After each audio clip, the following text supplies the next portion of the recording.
ఇప్పుడు నేను చెప్పేది రియల్ స్టోరీ. ఒక తండ్రి చేసిన తప్పు గురించి మనం ఇప్పుడు మాట్లాడుకోబోతున్నాం. రాత్రి 11:30 సమయానికి హెవీ వర్కింగ్ లోడింగ్తో విపరీతమైన ప్రెషర్తో వచ్చిండు తండ్రి.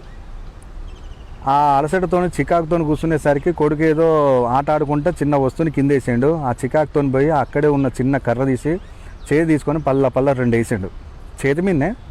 ఆ తర్వాత వీడు భోజనం చేసి ఇతను పోయి పడుకున్నాడు, చిన్నోడు పోయి పడుకున్నాడు తన రూమ్లో. ఇప్పుడు పొద్దునాడు చూసేసరికి చెయ్యి వాసింది, రక్తం గడ్డగట్టి. ఎందుకంటే తను చూసుకోలేదు, ఆ కర్రకు 2 మూలలు ఉన్నాయి.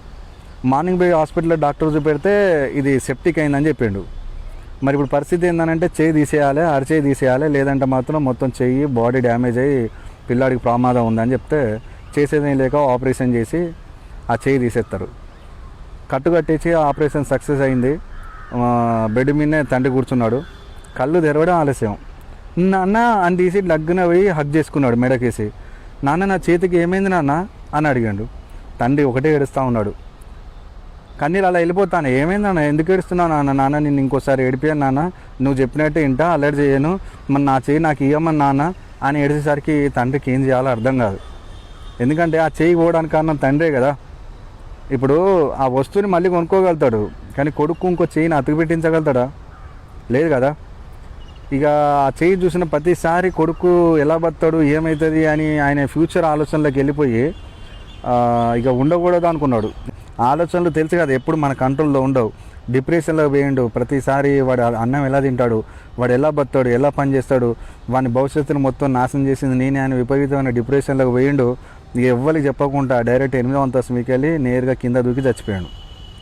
ఇప్పుడు దీని బాధ్యత ఎవరు? చచ్చిపోయాడు.